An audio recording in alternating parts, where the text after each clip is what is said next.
Hi, this is Daniel Becker from Cryptid Wilderness Research out here in Texarkana, Arkansas with my research partner, one of my research partners, William Lunsford.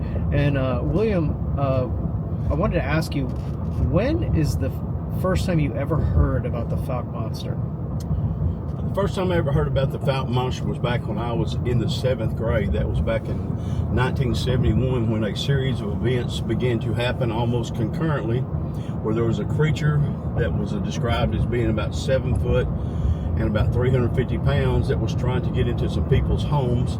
It was actually sticking its hand through the window trying to reach in at the ladies, while at the same time a family from Texarkana happened to be coming home from Louisiana.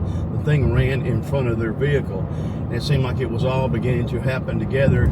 It made national news what had happened, and so the legend began, or didn't begin, but the legend actually continued on, because it actually began in 1908. They're from the very first sighting that other people had seen. And so after that, a national, an Arkansas radio station picked up the story, and then the national press picked up the story, and all of a sudden it was in all of the newspapers about the Fouke Monster. They even presented anybody who could catch it or kill it with a proposed bounty. Of course, they never did. Right. And so with that time right there, the legend began to gain in fame. But once they found this out, what they found out was there had been sightings throughout the years. And it wasn't just during that time, but throughout all these years. And so folks would have a sighting that it would pop up, and people would sometimes they dismiss it, but this was a small community. Most of the news was spread down through the supper tables, when folks, family gathered around their dinner tables at night. And if it was spread at all, they would pick it up. It would last for a little while and it would go. But it remained in everybody's mind in the little town of Fouke, Arkansas. And it remained actually in the mind of the rest of the people here in the country too, because it became a movie then, back about, I think about 1972 or 73. It was on a very low budget. The money actually had to be borrowed. Even that had to be borrowed from a local welding company.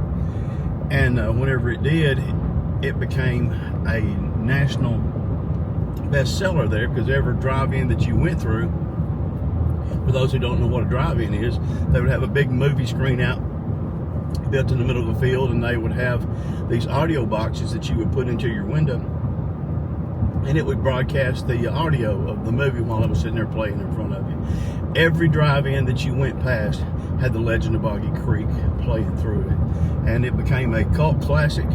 But the reason it was such a cult classic is because it happened in the country to some people there who weren't expecting anything. And most of us have kinfolks, friends, or relatives out there in the country, and you're out there, you've been out there playing, been in the fields, been out in the yards, doing an Easter egg hunt, whatever you want to do. And it was happening to them, and they realized if it could happen to them, it could happen to other people as well. So again, it became just a story of national interest.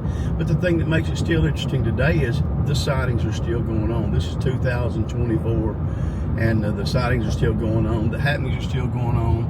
And so that's one of those things that whenever you have the opportunity of an occurrence like that you just can't seem to shake. And a lot of the people now have all, a lot of them have all died and gone on, and it's a whole new generation of people that are seeing this thing.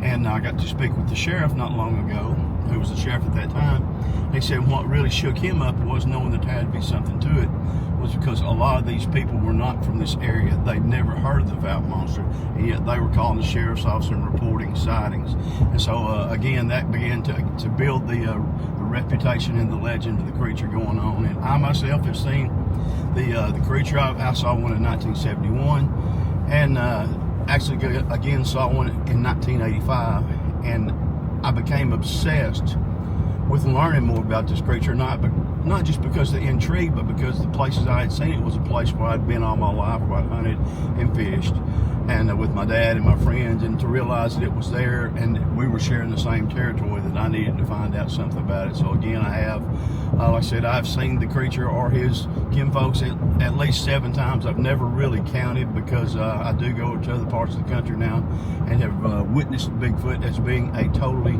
real creature. There's no doubt about it. And so that right there, but it's still being seen. There was a sighting back then right around Christmas of 2023. There's people out there who've got them around their property. As soon as they get home at night, they begin to scream and howl as they come down the county roads there.